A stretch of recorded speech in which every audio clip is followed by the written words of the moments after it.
Good morning, dear friends. Today we see Jesus is teaching the crowds about the parable of the sower.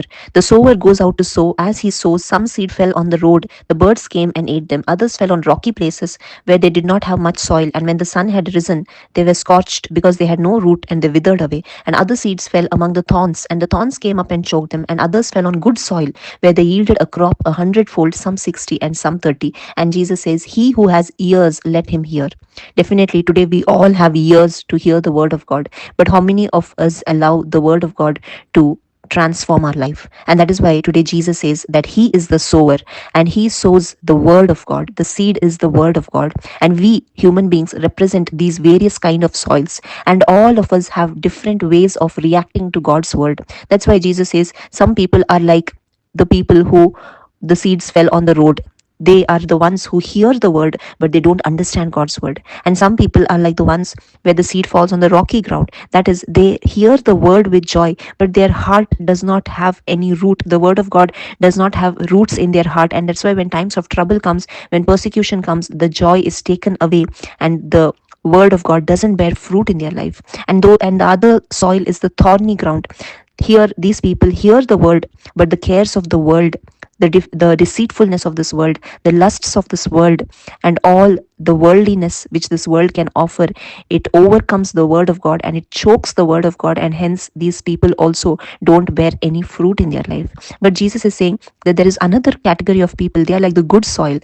They hear the word of God, they embrace the word of God, they open their ears, their spiritual ears and their spiritual heart to hear and to allow the word to be cherished and nourished and truly rooted. They are truly rooted in the word of God because they obey the word of God. They are not merely hearers, but they are doers of the word of God.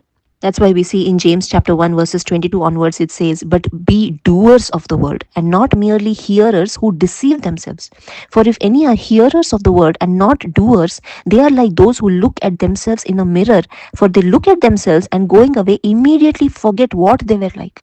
But those who look into the perfect law, the law of liberty, and persevere, being not hearers who forget, but doers who act, they will be blessed in their doing." My dear friends, today we all hear the word of God, but how many of us are obedient to God's word? How many of us live the way the word teaches us to? And only when we become a doer of the word, only then can we be blessed and we receive blessings from the Holy Spirit. The Holy Spirit comes and dwells in our heart. He makes us a new creation. There is transformation in our heart when we constantly allow the word of God to dwell in our lives, and we become a new creation in Christ. The Holy Spirit bears fruits in our life, fruits of love, joy, peace, patience, faithfulness, gentleness, and self-control. And when these fruits begin to showcase in our life, people around us will also look at these fruits and they will also embrace Christ in their life, because they will be able to see the nature, the divine nature of Christ, which these people partake in. And looking at this, the lives of others around will also be transformed. And that is why it is very important that we all be doers of the word, so that the word of God can bear fruit in our life. That's why it says in Hebrews 4:12, "For the word of God is living and active and sharper than any two-edged sword, piercing as far as the division of soul and spirit, of both joints and marrow, and it's able to judge the thoughts and intentions of the heart." My dear friends, today we need to know that as we hear God's word, as we read God's word, the word of God also reads us. It knows. It's like a mirror, and we can see ourselves in it. The word of God will help us so that we may remove all the dirt, the unwanted thorns, the unwanted seeds, and the unwanted filth which we are storing in our life. It helps us to become a new creation in Him.